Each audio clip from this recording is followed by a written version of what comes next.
సిద్ధంగండి. కురుక్షేత్ర యుద్ధం వస్తా ఉంది, ప్రారంభమైంది. కౌరవుల వధ తప్పదు. అహంకారి దుర్యోధనుడు ఈ జగన్మోహన్ రెడ్డి. ఇంత అహంకారం పనికిరాదు. ధర్మాన్ని కాపాడుకోవాలి, అవునా కాదా అని మిమ్మల్ని అడుగుతున్నా. ధర్మాన్ని కాపాడితే ధర్మం మనల్ని కాపాడుతుంది, అవునా కాదా అని మిమ్మల్ని అడుగుతున్నా. అందుకే మాతో అడిగేయమని మిమ్మల్ని కోరడానికి వచ్చాను, కలిసి నడవమనడానికి వచ్చాను.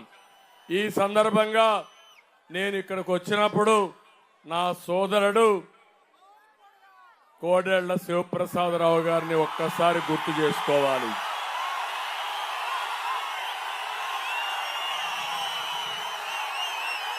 ఒక పలనాటి పులి,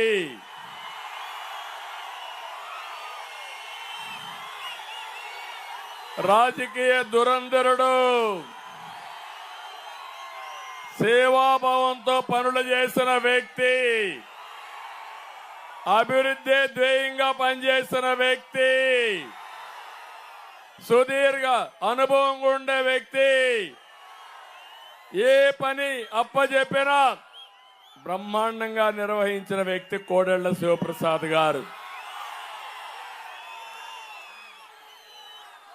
ఆ రోజు మన నాయకుడు ఎన్టీ రామారావు గారు బసవతారకం హాస్పిటల్ అప్పచెప్తే నేను ప్రోత్సహిస్తే బ్రహ్మాండమైన ఫలితాలు సాధించిన వ్యక్తి కోడెళ్ల శివప్రసాద్ గారు.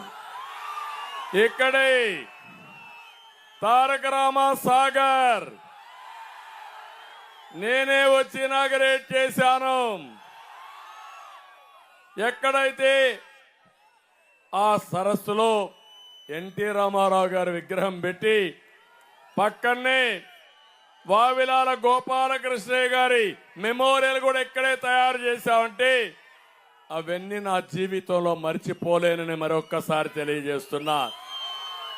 అందుకే ఈరోజు మీరు చూడండి, ఒక సైకో పలనాడు టైగర్ ను కూడా వేధించి కడాన ఏ విధంగా ఆయన జీవితాన్ని నాశనం చేశాడో ఒక్క విషయం మీరు గుర్తుపెట్టుకోవాలి. ఆయనతో ప్రారంభమైనటువంటి హత్యలు ఈ జిల్లాలో ఘోషిస్తున్నాయి. అందుకే నేను వార్నింగ్ ఇస్తున్నా, మళ్ళీ మనం బ్రతకాలంటే, ఈ పిల్లల భవిష్యత్తు బంగారు భవిష్యత్తు కావాలంటే సైకో జగన్ పోవాలి. సిద్ధమా మీరు? ఓడించడానికి సిద్ధమా మీరు? ఓడించడానికి సిద్ధమా మీరు? అందుకే ఆ కుటుంబాన్ని కూడా కోరుతున్నా, మీకు అండగా ఉంటాం. పార్టీకి కూడా పనిచేయమని శివరాముకు కూడా విజ్ఞప్తి చేస్తున్నాను. వచ్చాడు, బ్రహ్మాండంగా పనిచేయాలి. పనిచేసిన తర్వాత ఆయన రాజకీయ భవిష్యత్తు శివప్రసాద్ గారి పైన ఉండే గౌరవంతో తప్పకుండా చూసుకునే బాధ్యత నాదే, నా కుటుంబానికి కూడా హామీ ఇస్తున్నా. తమిళలో ఇప్పుడే ఇక్కడ చూశారు మీరు,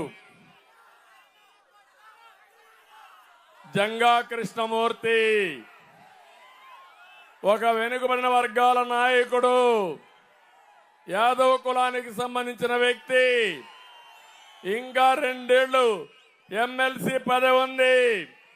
ఒకటి ఆలోచించాడు, రాష్ట్రం నాశనం అవుతా ఉంటే నాకు పదవి ముఖ్యమా అని ఉన్న పదవికి 2 సంవత్సరాలు పదవి వదులుకొని వచ్చిన వ్యక్తి జంగా కృష్ణమూర్తి గారు. గట్టిగా చప్పట్లు కొట్టి స్వాగతం పలకండి. పదవులు ముఖ్యం కాదు, బంధుత్వాలు ముఖ్యం కాదు, డబ్బులు ముఖ్యం కాదు. రాష్ట్రం తగలబడతా ఉంటే మీ అందరికీ బాధ్యత ఉంది. వైఎస్ఆర్ కాంగ్రెస్ నాయకులు కూడా కోరుతున్నాం, ఈరోజు అమరావతిని నాశనం చేస్తా ఉంటే, ఒక పక్క విధ్వంసం చేస్తా ఉంటే లావు కృష్ణదేవరాయల ఆ పార్టీకి రాజీనామా చేసి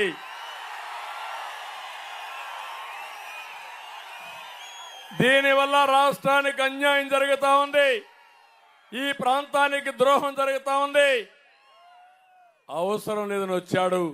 వచ్చినప్పటి నుంచి చూస్తున్నా మీలో ఎంత అభిమానం ఉందంటే అంత అభిమానం ఉంది.